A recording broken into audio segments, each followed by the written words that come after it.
A gente tratou recentemente no portal anovademocracia.com.br e o Yahya Sinwar, líder do Hamas, está ordenando os mediadores a fazer uma proposta de cessar-fogo na faixa de Gaza como Estado sionista de Israel. Esse cessar-fogo ele pode, inclusive, incluir um atraso ali na resposta iraniana ao Estado sionista de Israel. Mas há um detalhe, uma resposta direta do Irã ao Estado sionista de Israel. Ninguém diz que, caso o Estado sionista de Israel feche esse acordo de cessar-fogo com o Hamas, por exemplo, com a Resistência Nacional Palestina, e consiga ali prolongar a resposta direta iraniana, o Irã não pode seguir com o fortalecimento de grupos como os Houthi, como o Hezbollah no sul do Líbano e também com grupos como a Resistência Islâmica no Iraque.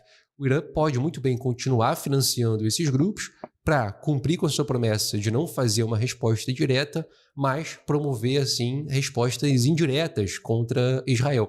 E, nesse sentido, Israel fica numa posição um tanto desfavorável, porque ao assinar um cessar-fogo com a Resistência Nacional Palestina, há condições para que o Hamas, as Brigadas Al-Qassam, a FPLP, toda a resistência nacional se reorganize no terreno, reopere no terreno, se prepare para as novas investidas de Israel depois do fim do cessar-fogo e, ao mesmo tempo, Israel continua sob ataque por parte do Hezbollah, por parte dos Houthi, por parte de outros grupos que operam ali no Oriente Médio. Então é uma situação muito favorável para a resistência nacional palestina, para os grupos anti-imperialistas do Oriente Médio, muito desfavorável ali para o Estado sionista de Israel. Isso mostra, inclusive, a sagacidade e a capacidade desses grupos anti-imperialistas do Oriente Médio a jogar com a unidade entre si e o isolamento do Estado sionista, que, no fim do dia, também agride todos esses países que têm o seu direito de resposta. O Estado sionista de Israel que agride a Síria, agride o Líbano, agride a Palestina, já agrediu recentemente também o Iêmen, e nesse sentido esses grupos têm total legitimidade para responder o Estado de Israel. Outro ponto importante da situação que vale a pena a gente analisar são essas disputas imperialistas. A gente teve notícias recentes de que a China agora, né, apoiou ali uma resposta iraniana, deu um posicionamento favorável a essa resposta. A China também, meses anteriores, já havia tentado se aproximar da resistência nacional palestina.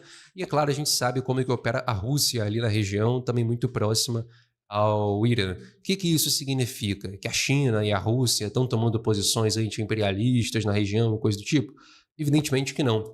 Isso significa que a China, ao fazer esse movimento, está tentando minar as posições dos Estados Unidos, minar as posições do imperialismo norte-americano na região, para se apresentar como um novo parceiro naquela região e tentar passar a influenciar aqueles países, mas também explorando aqueles países, uma vez que a China também é um país social imperialista, ali é um país imperialista que vai também explorar esses países. Mas é uma situação interessante mesmo assim, porque com a China, com a Rússia, com os Estados Unidos disputando, isso cria também uma situação favorável para esses grupos que lutam contra o imperialismo norte-americano e podem se beneficiar da disputa entre as potências e superpotências imperialistas. É, então, um cenário muito favorável para a resistência nacional palestina. A resistência nacional palestina, ela opera num cenário em que os Estados Unidos está numa crise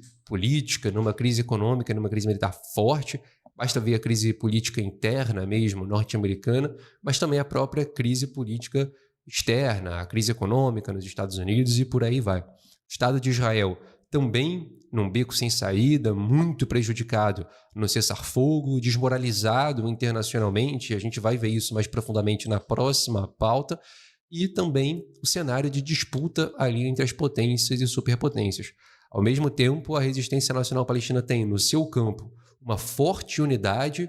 Dentro dessa unidade, aquelas forças que defendem a luta armada como caminho para a libertação têm hegemonia, e a resistência nacional palestina também continua muito articulada com o Irã, continua muito articulada com o Hezbollah, com a resistência islâmica no Iraque, com os Houthi. Então, uma unidade regional muito forte anti-imperialista. Então, Quando a gente olha para todo esse cenário, o que a gente vê é que, de fato, é uma situação muito favorável para o desenvolvimento da luta anti-imperialista na região e para o desenvolvimento, particularmente, da resistência nacional palestina.